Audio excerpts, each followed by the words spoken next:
It was the evening of November 24, 1971, a damp, gray Thanksgiving Eve in the Pacific Northwest.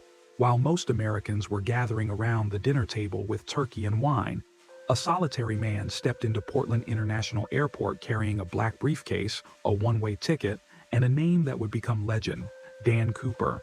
He didn't stand out. Dark suit, neatly pressed white shirt, a thin black tie, just another businessman on a regional flight. But behind that calm, ordinary appearance lay one of the boldest criminal plans in American history. At 2:50 p.m., Cooper boarded Northwest Orient Airlines Flight 305, a short hop to Seattle on a Boeing 727, 36 passengers, 6 crew members, routine. Nothing about the flight suggested it would become the only unsolved hijacking in U.S. aviation history. Inside the cabin, the lights glowed a dull yellow against the gray leather seats. Cigarette smoke curled lazily in the air. This was 1971, after all. Flight attendants served drinks and coffee as the engines droned steadily outside. In seat 18C, Cooper sat quietly, sunglasses on, expression unreadable. Moments later, he signaled for flight attendant Florence Schaffner. Smiling politely, he handed her a folded note. At first, she assumed it was just another passenger trying to slip her a phone number, but when she opened it, her blood ran cold. The note read, in shaky block letters, "I have a bomb in my briefcase. Sit down beside me." When Cooper cracked open the case, she caught a glimpse. Red cylinders wired together, a nest of wires and tape. Real or fake, it looked deadly enough. Speaking in a calm, almost reassuring voice, Cooper dictated his demands. $200,000 in cash, all in $20 bills. 4 parachutes. 2 primary, 2 reserve. The plane was to land in Seattle, refuel, and continue onward under his instructions. And if not, he would blow the aircraft out of the sky. Thus began the boldest hijacking in American history, a crime that, half a century later, remains unsolved, its culprit never found. Was Cooper just a desperate man chasing money? Or a criminal mastermind who executed the perfect escape? And why, after 50 years of FBI pursuit, does the mystery remain? To understand the Cooper case, we have to look back at America in the early 1970s, a country caught in turmoil. The Vietnam War was eroding trust in government. Inflation, unemployment, and the looming oil crisis weighed heavily on everyday life. In that climate, the story of a man who could outwit the system, vanish into the night with a fortune, struck a strange chord. To some, D.B. Cooper was less a criminal and more a modern-day outlaw, a kind of Robin Hood of the skies. The passenger signed his ticket Dan Cooper, though a reporting error by the press would later immortalize him as D.B. Cooper. Witnesses described him as a man in his mid-40s, about 6 feet tall, slim build, with neatly cut dark brown hair. His voice was low and confident. He wasn't aggressive. In fact, he was polite, even courteous. He ordered a bourbon and soda, paid for his drink, and never raised his voice. The sunglasses he wore gave him an enigmatic edge, like a spy stepping straight out of a Cold War thriller. FBI sketches were plastered on newspapers nationwide, yet none ever captured the real man. Florence Schaffner, the flight attendant who first received the note, was closest to Cooper in those tense early moments. Later, she admitted he wasn't rude or erratic. In fact, he seemed oddly calm, almost charming. Tina Mucklow, another attendant, spent the longest time by his side. She relayed his instructions to the cockpit and, ultimately, was the last person to see him before the jump. Captain William Scott and his crew had no choice but to comply with Cooper's precise flying instructions. Low altitude, slow speed, landing gear down.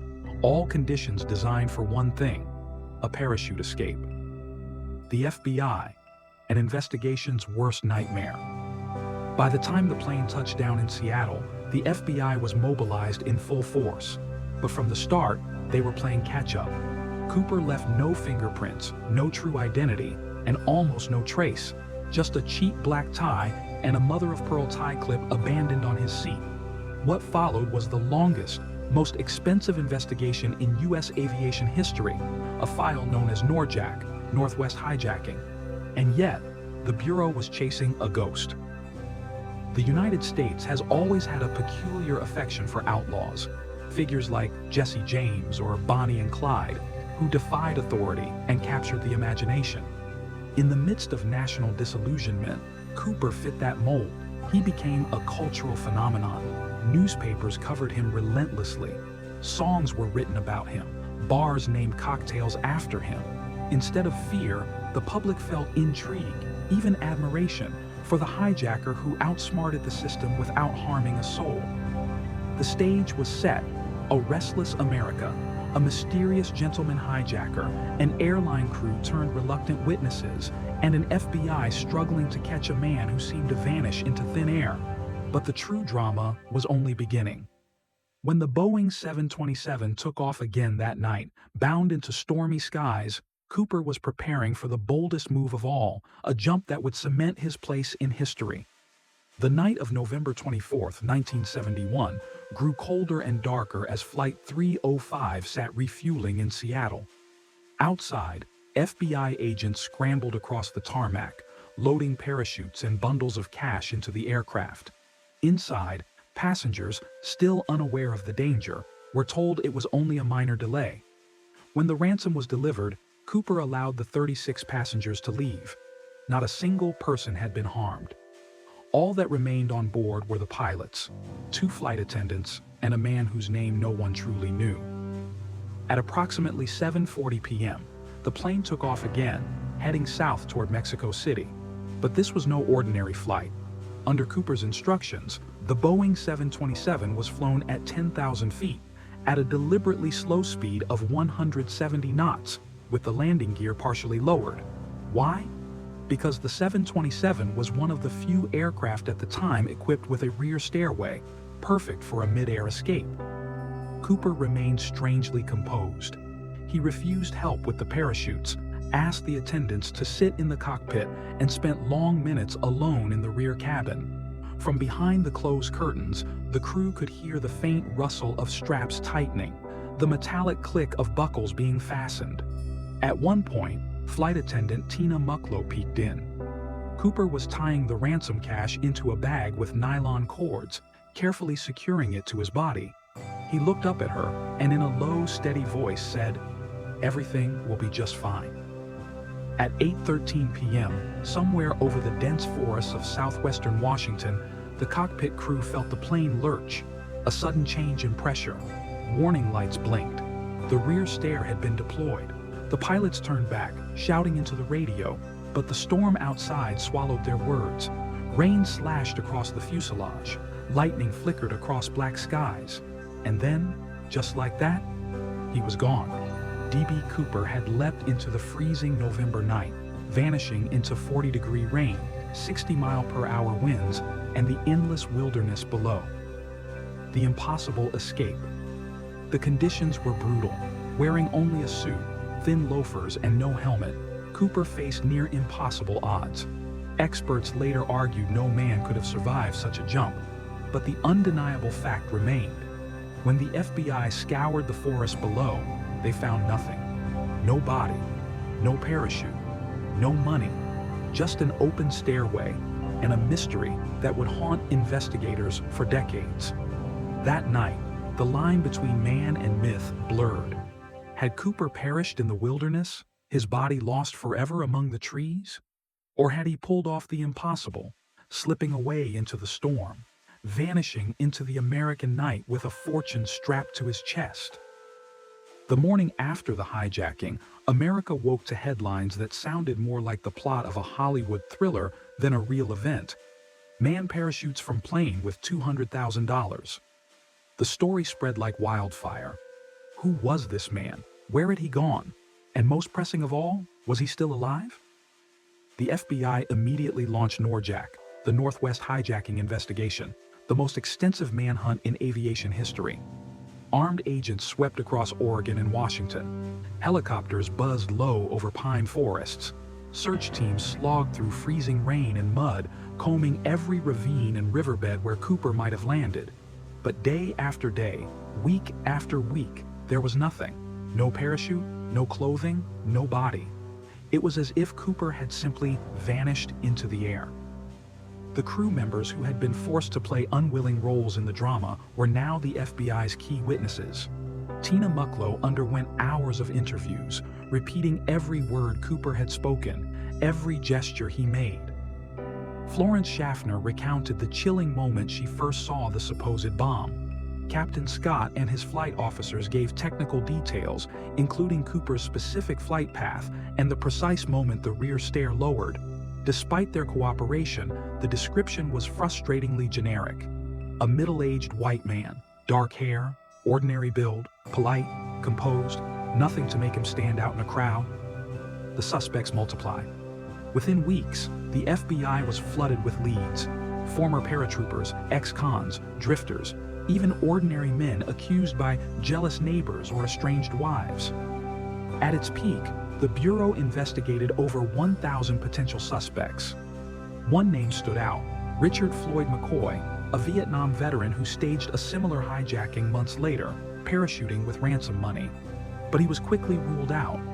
McCoy was too young, and his methods lacked Cooper's calculated precision. Another was Dwayne Weber, who confessed on his deathbed in 1995. But handwriting samples and evidence failed to link him conclusively. Time and again, suspects rose to the surface, only to be dismissed. As the FBI struggled, the public's fascination only deepened. Cooper became a folk hero, an outlaw who had stolen from the system without spilling a drop of blood. Bars in Portland served D.B. Cooper cocktails. Newspapers published cartoons of him parachuting with a grin. He was no longer just a hijacker.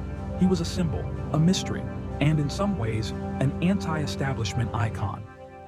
Despite the vast resources, the investigation went nowhere. FBI agents grew frustrated. Every lead turned cold, every clue evaporated. The Bureau tried to calculate where Cooper might have landed, but conflicting wind patterns, poor radar data, and the sheer vastness of the wilderness made it nearly impossible. Months turned into years. Cooper had become both the most wanted man in America and a ghost no one could catch. The hunt for D.B. Cooper had reached a deadlock. But then, nearly a decade later, a discovery on a riverbank would reopen the case, reigniting hope and doubt that Cooper had survived his legendary leap.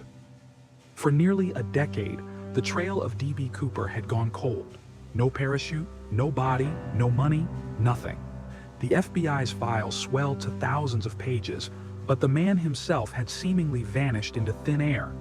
And then, in February 1980, a discovery shook the case back to life. A family vacationing near the Columbia River, not far from Portland, stumbled upon 3 weathered bundles of $20 bills buried in the sand. The serial numbers matched Cooper's ransom money.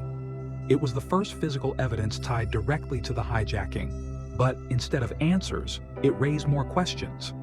Why only $5,800 of the original $200,000? How did the cash end up buried along the river, miles from Cooper's estimated jump zone? Had Cooper hidden it himself? Or had the river carried it downstream after his death? The discovery reignited speculation that Cooper had indeed survived the jump. Over the decades, experts have split into 2 camps.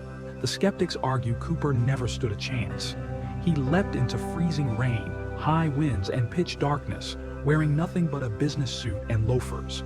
Survival, they say, was impossible.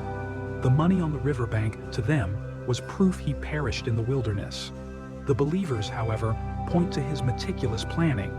He knew about the 727's rear stairway, demanded 4 parachutes to prevent sabotage, and gave precise flight instructions. This wasn't amateur work. It was the act of a man who knew exactly what he was doing. If anyone could have pulled it off, it was Cooper. Among the many names floated over the years, a few stood out.